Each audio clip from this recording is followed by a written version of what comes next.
seem like the type to love 'em, leave 'em, and disappear right after the song. So give me the night to show you, hold you. Don't leave me out here dancing alone.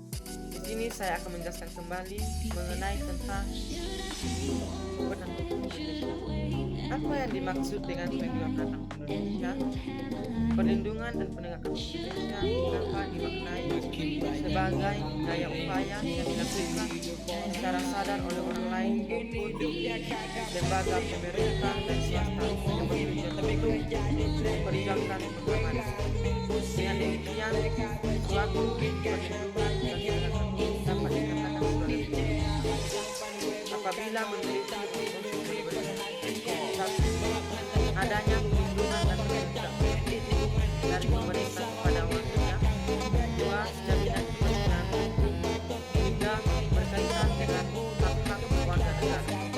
Mengapa perlindungan penegakan hukum diperlukan?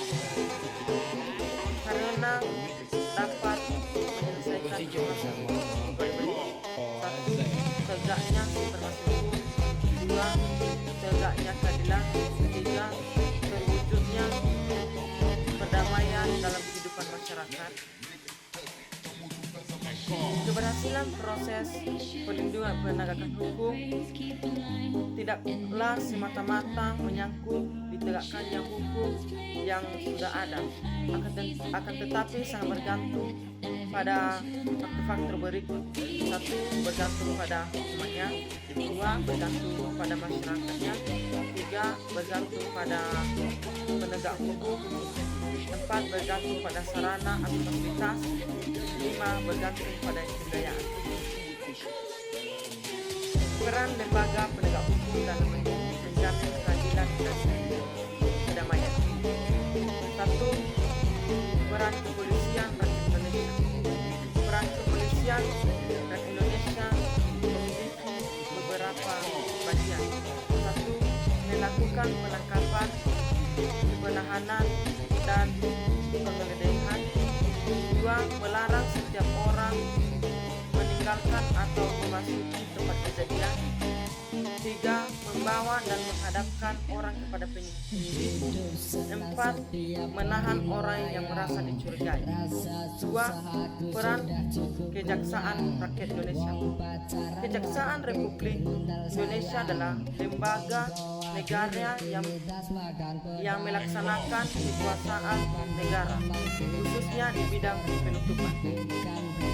Ada yang menjamin tugas kejaksaan: satu, bidang pidana; dua, di bidang perdata dan tata usaha negara; tiga, dalam bidang ketertiban dan ketentraman hukum; dan adapun peran ketiga, yaitu peran hakim sebagai pelaksanaan kekuasaan kehakiman. Hakim adalah pejabat peradilan negara yang diberi wewenang oleh undang-undang untuk mengadili, dinamika pelanggaran hukum di Indonesia. Kasus-kasus pelanggaran dalam lingkungan keluarga: satu, mengabaikan perintah orang tua; dua, mengganggu kakak atau adik yang sedang belajar; tiga, ibadah tidak tepat pada waktunya.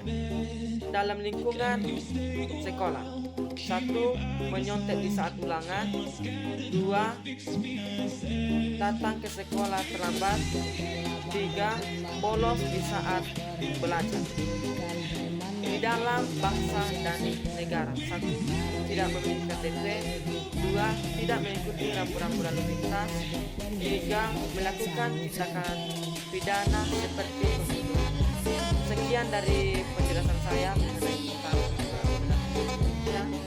Jika ada kekurangan dalam